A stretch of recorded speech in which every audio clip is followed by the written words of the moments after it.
Hey guys, Nina here, welcoming you to another reading from the Ladies of Horror Picture Prompt Monthly Challenge, hosted by Elaine Pascale on her channel, The Godmother of Horror. If you'd like to read along or read previously published pieces, please visit spreadingthewritersword.com or ladiesofhorror.com. In the meanwhile, enjoy the reading.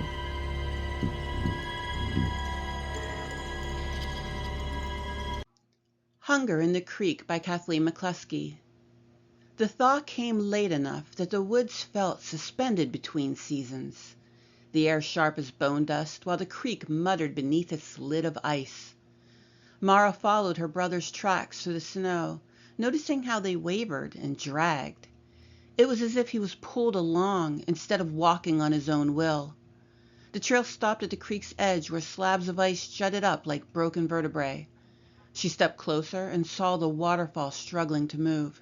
Its sheets of water folded over itself in sluggish layers that reminded her of peeled skin.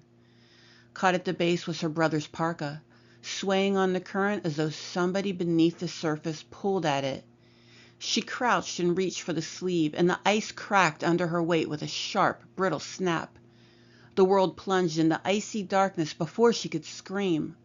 Water flooded her ears, muffling everything except the violent thrashing of something enormous beneath her.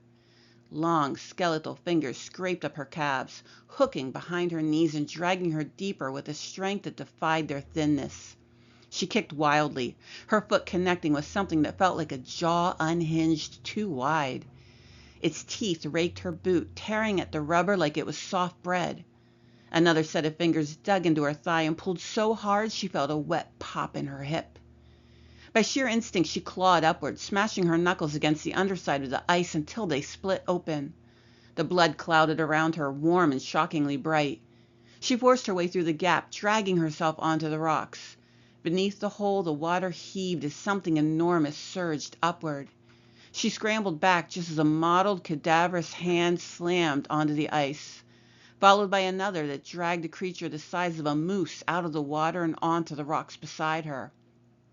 Its skeleton was stretched beyond human proportions, long enough to scrape on the stones even while standing. Chunks of rotted flesh clung to its frame like wet bandages, and its skull had been lengthened into a grotesque muzzle lined with jagged teeth. What made Mara recoil backward wasn't its size or the stench, but that the creature wore what was left of her brother's upper body like a trophy. His arms dangled uselessly from its shoulders. His torso opened down the center as though the creature had peeled him apart and draped him over itself. His head lolled to one side. The muscles of his neck twitched, not from life, but because something inside the Wendigo kept pulling the nerves like puppet strings. The creature's jaw cracked open with a sound like splitting wood, revealing a second row of teeth from deeper inside.